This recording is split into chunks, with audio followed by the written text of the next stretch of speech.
नमस्कार दोस्तों, कहानी की श्रृंखला में आज सुनेंगे मालती जोशी जी की कहानी आखिरी शर्त। तो आइए सुनते हैं। दोपहर की चिलचिलाती धूप में दीदी हाँफते हुए घर में दाखिल हुई और छूटते ही बोली, जरा जल्दी से तैयार तो हो जा, सराफे तक चलना है। इतनी भी क्या जल्दी है, जरा बैठकर अपनी सांस तो सीधी कर लो, झप ताल में चल रही है। चलने दो, अब 2 महीने तक मेरे पास इस मरी सांस के नखरे उठाने का समय नहीं है। अरे इतनी कम मोहलत दी है उन लोगों ने कि मेरा तो सोचकर ही दम निकला जा रहा है। पता नहीं कैसे क्या होगा। अब देखो ना, परसों फलदान है और अब तक दूल्हे की अंगूठी का पता नहीं है। पहेलियाँ तुम मत बुझाओ दीदी, मैंने उसकी मेल ट्रेन को बीच में ही रोक कर पूछा। ये तुम किसकी शादी की बात कर रही हो? लो और सुनो, दीदी ने तुनक कर कहा। मेरे कोई 10-5 लड़कियां हैं। मैं तो अवाक रह गई। बड़ी देर बाद मेरी आवाज़ फूटी, दीदी क्या सचमुच तुम मधु की शादी कर रही हो? क्यों, तुम्हें इतना ताज्जुब क्यों हो रहा है? दीदी ने त्योरी चढ़ाकर पूछा। मधु अब दूध पीती बच्ची तो रही नहीं। इस उम्र में तो मैं मधु की माँ बन गई थी। तभी तो 40 की होते होते सास बनने जा रही हो। खैर, तुम अपनी बात रहने दो। तुम मधु की तरह स्कॉलर नहीं थी, तुम्हारे सामने कोई करियर भी नहीं था। लेकिन ज़रा अपनी बेटी के बारे में तो सोचो। उसकी प्रीलिम्स की परीक्षा सिर पर है। इस हंगामे के बीच लड़की क्या खाक पड़ पाएगी? दीदी, तुम्हारी लड़की आईएएस की तैयारी कर रही है। तुमने क्या इसे मामूली बीए का इम्तहान समझ लिया है? अरे भाड़ में गया तुम्हारा आईएएस। तुम ही लोगों ने उसका दिमाग खराब किया हुआ है। अरे वाह, तुम्हारी गोल्ड मेडलिस्ट बिटिया की हौसला अफजाई भी गुनाह हो गया। हर साल बेचारी मेरिट लाती रही है। ऐसी जहीन लड़की आईएएस न बनेगी तो और कौन बनेगा? हम तो बड़ी आशा लगाए थे कि अपने परिवार में भी कोई कलेक्टर बनेगी। और उस कलेक्टरनी के लिए हम कमिश्नर दूल्हा कहाँ से लाएंगे, यह भी सोचा है? तो क्या सिर्फ इसीलिए तुम इतनी ब्रिलियंट लड़की का करियर चौपट कर दोगी? यह तो अन्याय है दीदी। अन्याय नहीं, समझदारी है। एक बार करियर बन जाने पर क्या ये लड़कियां हाथ आती हैं? तब इनके पर निकल आते हैं। लेकिन दीदी, अब लेक्चर ही झाड़ती रहोगी या उठोगी भी? सारा मूड चौपट कर दिया। यह तो हुआ नहीं कि बधाई ही दे देती, घर वर के बारे में पूछताछ ही कर लेती। बस अपना ज्ञान बघारने बैठ गई। छोटी बहनों का यही तो कर्तव्य होता है। एक मैं ही पागल थी जो धूप में भागी भागी यहाँ आई भाषण सुनने। दीदी के तेवर देखकर मैंने चुपचाप अपना आक्रोश गटक लिया और कपड़े बदलने लग गई। मुश्किल से 10 मिनट लगे होंगे। लेकिन सड़क पर आने के बाद ध्यान आया कि दीदी का पारा तो अभी उतरा ही नहीं। वैसे उन्हें मनाना ऐसा मुश्किल भी नहीं था। मैंने बस थोड़ी सी उत्सुकता जताकर दूल्हे का पता ठिकाना पूछ लिया और दीदी का सारा गुस्सा उड़न छू हो गया। घंटे भर से वे जैसे इसी अवसर की प्रतीक्षा में थीं। एक बार जो शुरू हुई तो बस बोलती ही चली गईं। होने वाले दामाद की पूरी बंसावली मुझे सुना गई। फिर बड़े मनोयोग से उन्होंने यह बताया कि कितनी खोजबीन के बाद यह हीरा उनके हाथ लगा है। मधु ने पूर्व जन्म में बड़े पुण्य किए होंगे, नहीं तो इतनी बड़ी जगह की तो वे कल्पना ही नहीं कर सकते थे। कैसे कैसे धनी मानी लोग रिश्ते की आस लगाए बैठे थे। ढेर सा दान दहेज हर कहीं से मिल रहा था, पर लड़के ने मधु को देखा और बस सारे फोटो वापस कर दिए। यह दामाद प्रसंग पूरे रास्ते चलता रहा। प्रशंसा के लिए दीदी को जैसे शब्द ही नहीं मिल रहे थे, पर मेरा मन पूरे समय मधु में ही अटका रहा। बेचारी लड़की, भविष्य को लेकर उसने कैसे कैसे सपने बुने थे, सब धरे रह गए। हम लोगों ने भी उसके लिए बड़ी ऊंची कल्पनाएं की थी, पर सब व्यर्थ हो गईं। अपनी पुश्तैनी दुकान से दीदी ने हीरे जैसे दामाद के लिए हीरे की अंगूठी खरीदी। एक बड़ी सी चांदी की ट्रे भी खरीदी गई। मधु का सेट तो बनकर तैयार था। उसकी सास के लिए 3 तोले के मंगलसूत्र का ऑर्डर दिया गया। दुकान से उतरते हुए दीदी भेद भरे अंदाज में बोली, सास का पिटारा ऐसा भेजूंगी कि देखना आंखें फटी की फटी रह जाएंगी। दीदी उस समय उत्साह की मूर्ति बनी हुई थी। शादी का जैसे उन पर नशा सा चढ़ गया था। उनका बस चलता तो शायद उस दिन पूरा बाजार ही खरीद लेती। जब पर्स में सिर्फ किराए के लायक पैसे बचे रहे तभी उन्होंने अपनी खरीदारी बंद की। इतनी जोखिम के साथ उन्हें घर अकेले भेजने का साहस नहीं हुआ। मैं भी साथ हो ली। मधु से मिलने का भी मन हो रहा था। घर एकदम सुनसान था। मधु के रहते घर में इतना सन्नाटा, आश्चर्य था। 24 घंटे चीखता ट्रांजिस्टर और उसके सुर से सुर मिलाकर गाती मधु, ये तो दीदी के घर के स्थायी प्रतीक थे। मधु घर में नहीं है क्या? अपने कमरे में होगी, दीदी ने बताया।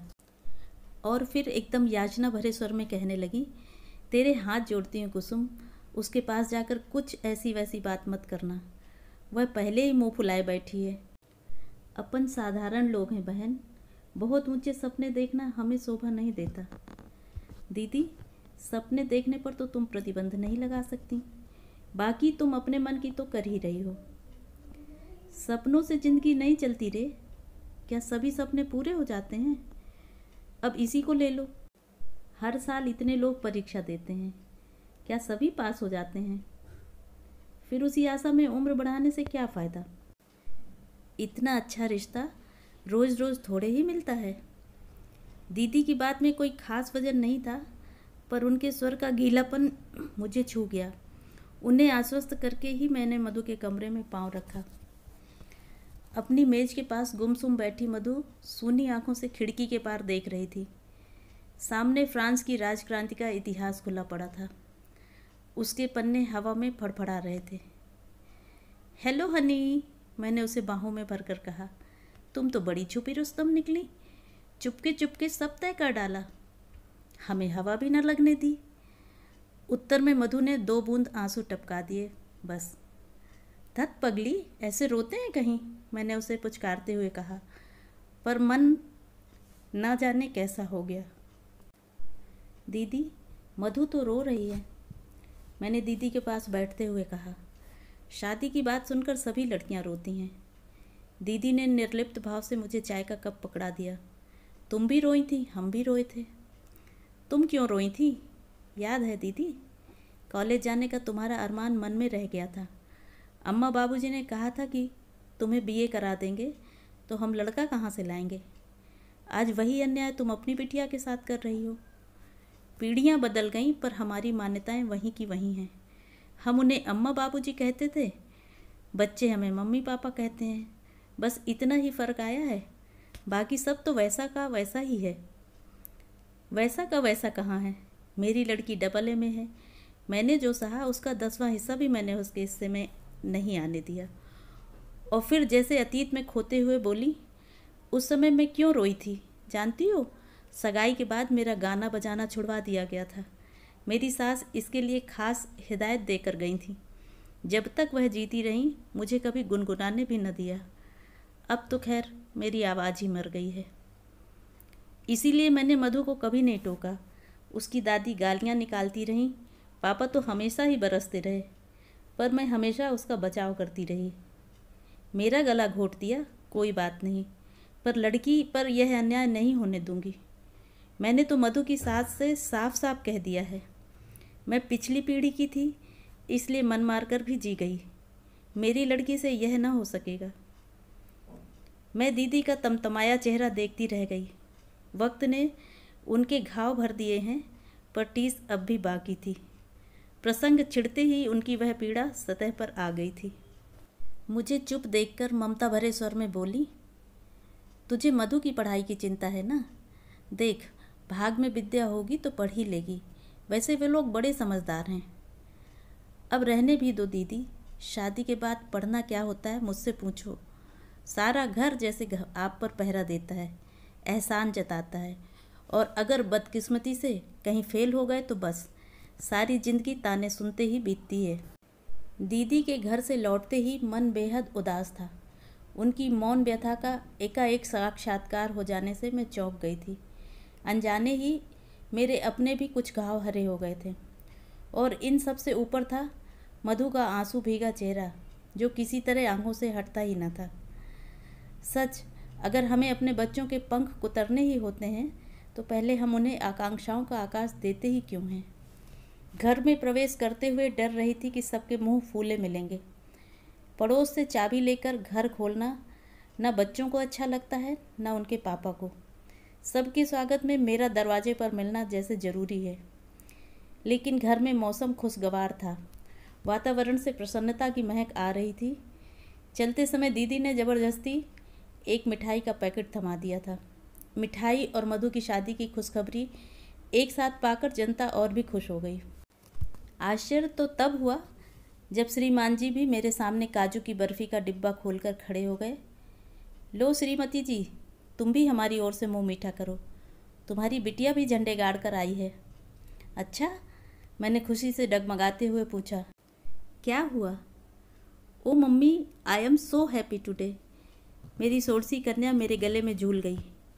अरे पहले मुझे बताओ तो कुछ, तुम्हारी बिटिया को मद्रास कला केंद्र की स्कॉलरशिप मिली है। किस लिए? भरतनाट्यम के, क्या कहते हैं उसे, हाँ, गहन प्रशिक्षण के लिए, एक्सटेंसिव स्टडी इन भरतनाट्यम। अब हमारी लाडो 3 साल तक मद्रास में रहकर बड़े बड़े महारथियों से प्रशिक्षण प्राप्त करेगी। ओ मम्मा, आई एम सो हैप्पी।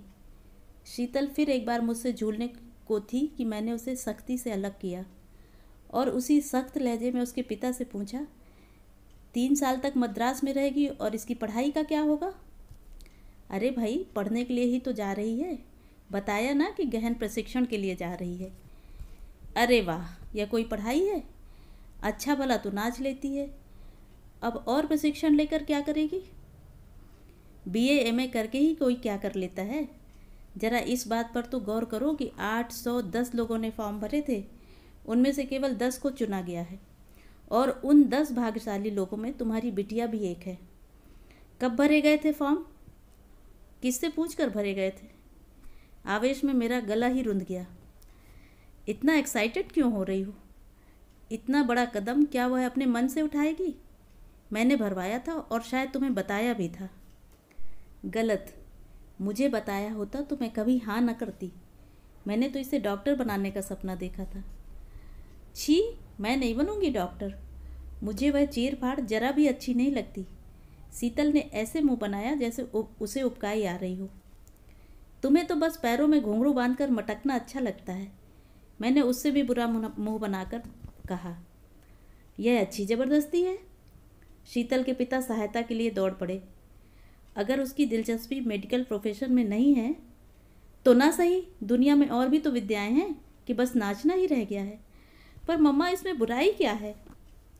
देखो, वे गंभीर होकर बोले, बच्चों पर अपनी पसंद नापसंद लादने के दिन अब लद गए।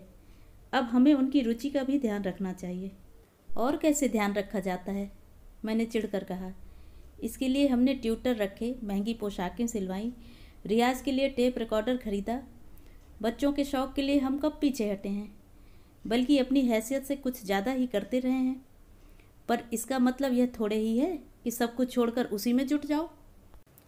रुपया भी फूंको और साल भी बिगाड़ो। देखो, शौक़ अपनी जगह है, करियर अपनी जगह। डांस सिर्फ शीतल का शौक़ या हॉबी नहीं है कुसुम, वह इसे अपना करियर बनाना चाहती है। वाह, क्या बात है। कल को उसकी शादी भी करनी है कि नहीं? यह शादी की बात बीच में कहाँ से ले आई? क्यों, कुछ गलत कहा मैंने? कल को लड़के वाले पूछेंगे तो अपने पास कुछ जवाब तो होना चाहिए कि नहीं, कि यही कह देंगे कि साहब लड़की पढ़ी लिखी है, बस नाचना जानती है। वह क्या कहते हैं, गहन प्रशिक्षण प्राप्त है। बहुत अच्छा लगेगा ना यह कहते हुए, कम से कम मुझे तो बुरा नहीं लगेगा। और इस बात को सुनने के बाद कितने लड़के शादी के लिए तैयार होंगे? तुम्हें संदेह क्यों हो रहा है कुसुम? इसलिए कि मैं हिंदुस्तानी लड़कों की मनोवृत्ति को आपसे ज़्यादा समझती हूँ। मैं जानती हूँ कि अपने को अत्याधुनिक कहने वाले युवक भी पत्नी को स्टेज पर नाचते नहीं देख सकते। कला की प्रशंसा करना एक बात है और कलाकार से शादी करना एकदम दूसरी। शादी शादी शादी, शीतल एकदम चीख पड़ी। बंद करो मम्मा, बोर हो गई हूँ मैं तो। क्या लड़की के कैरियर की यही एक आखिरी शर्त है, शादी? ओ गॉड! हाँ, यही आखिरी और अनिवार्य शर्त है, मैंने कहा और दोनों हाथों से अपना चेहरा ढांप लिया। मेरी प्रगतिशीलता का नकाब किसी ने फाड़ कर फेंक दिया और अब मुझे अपने चेहरे पर शर्म आ रही थी। तो ये थी कहानी दोस्तों। इसी तरह की और भी रोचक अनोखी कहानियों के लिए मेरे चैनल को सब्सक्राइब करना ना भूलें। चैनल को लाइक करें, ज़्यादा से ज़्यादा शेयर करें और कमेंट करके ये ज़रूर बताएं कि आपको ये कहानी कैसी लगी। मिलते हैं अगले वीडियो में एक और नई कहानी के साथ। तब तक स्वस्थ रहें, सुरक्षित रहें। Thanks for listening.